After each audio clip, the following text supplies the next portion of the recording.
পঞ্চায়তৰ কোনটো ৱাৰ্ডৰ কোন দলৰ পৰা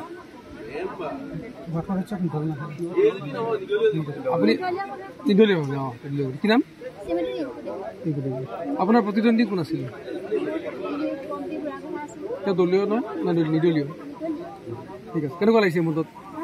প্ৰথমটো আপোনাৰ আশা পূৰণ হৈছে যিহেতু আপুনি নিৰ্বাচনত জড়িত হৈছে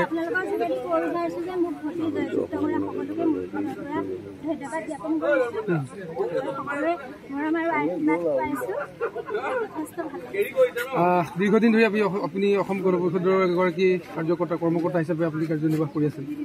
কি ক'ব এতিয়া মোক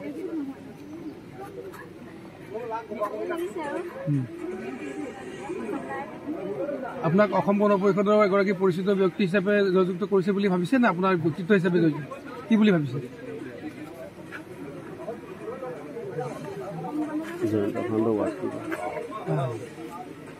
ঠিক আছে আপোনাৰ পৰিকল্পনা কি হ'ব এতিয়া কেনেকৈ ধৰণে আপুনি জনসাধাৰণৰ মাজত আপোনাৰ নিজৰ কৰ্ম দক্ষতা